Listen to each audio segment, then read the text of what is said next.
Don't call my line again, okay? Barrister, this is important. Don't call my line again. Don't call my line again.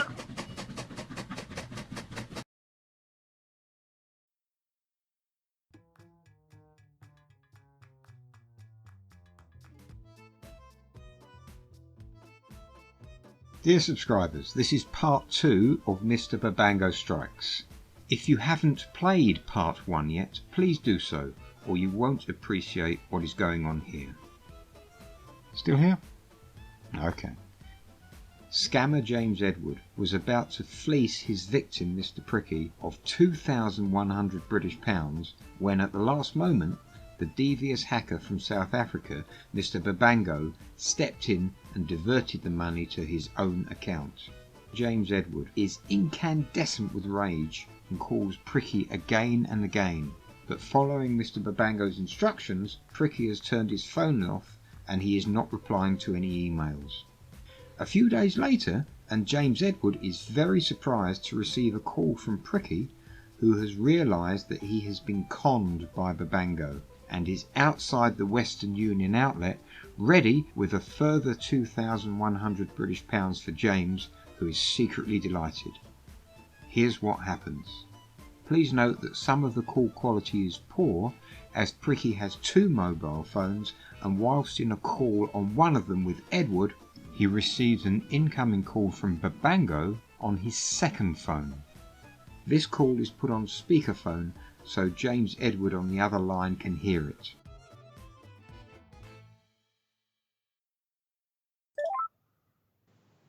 Hello, my brother. Oh, Mr. Edward, how are you, sir? I am highly disappointed in you. Highly. Why? Disappointed. Because what you did to me is what I never expected from you. I took you like a brother. But you made me look stupid. I felt so embarrassed and humiliated. I never expected that you can do such a thing because I trusted you like a brother.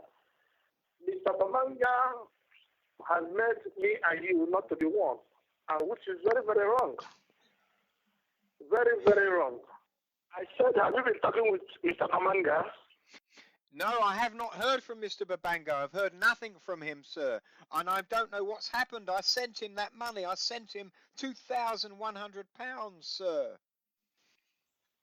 But I told you to call the money back. That was what I told you. But you never believed me. You were busy talking with him, doing everything with him. I left everything to God because I know it's God that brought us together. And it's God. Where is he now? He is nowhere to be found. I told you that man is a criminal. He's an impostor. I explained everything to you, but you never believed me. But look at him now. He has collected your money and he's nowhere to be found, which is very, very wrong. Very, very, very wrong. Yes. So what is the situation now? Well, sir, I realise that I made a terrible mistake and I really want to get the deal done. I'm a serious man and I want to do the business with you. So I'm in the city now and I've got the money. I drew the money from one of my savings accounts and I'm going to go and send the money and call you back with the MTCN. Give me about 10 minutes. I'll do that. Thank you. Thank you. Good, good, good.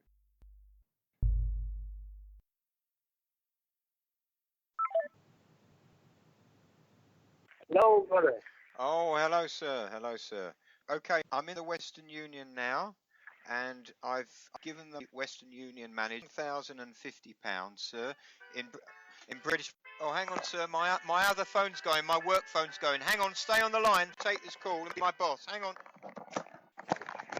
Hello, Pricky speaking. Hello. Good afternoon. It's Mr. Babangoh. Hello, Mr. Babangoh. What can I do for you? Mr. Pricky, how are you today? I'm okay, sir. I'm okay. Where are you now? I'm in Plymouth, sir, outside the Western Union office. I'm just about to send the money to Mr. Edward. I must sit here. What name have you got for receiver? Well, Mr. Edward has given me the receiver's name, sir. He gave it me in the email he sent me. You don't have to tell him anything. You don't have to tell him anything.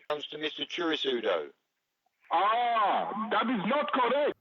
Change to Kofi Mensa. Change the receiver to Kofi Mensa. Change receiver to Kofi Mensa. What, in Nigeria? No, in Accra, Ghana. So I changed the receiver to Kofi Mensa in Accra, Ghana. And what about Mr. Edward? He's on the other line. He's on my other phone. What should I say to him? Don't worry. He has asked me to manage this transaction for him. Mr. Edward knows about this. Yes, Mr. Edward, he works for me. He works for you. Okay, I'll send the money now. And who do I give the MTCN? You or Mr. Edward? Give me the MTCN. I will take care of Mr. Edward. Please, don't tell him anything. Okay. I'll call you back, sir. Thank you.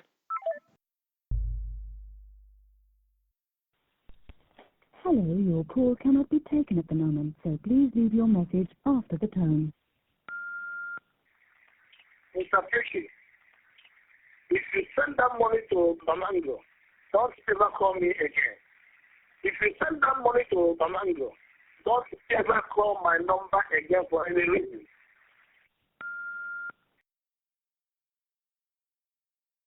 My dear brothers and sisters, me and Mr. Pricky thank you for listening to this call. We hope you enjoyed them. We will be so happy if you give us the thumbs up. And if you have not already done so, please click the subscribe button. If you do this, you will be the first to know every time we upload some more audio gold. In addition, if you check our Twitter and Facebook pages, you will see our photos of real scammers that we have sent all across the world on wild goose chases. Only at ScamBait Central. Goodbye, Mr. Babangoh.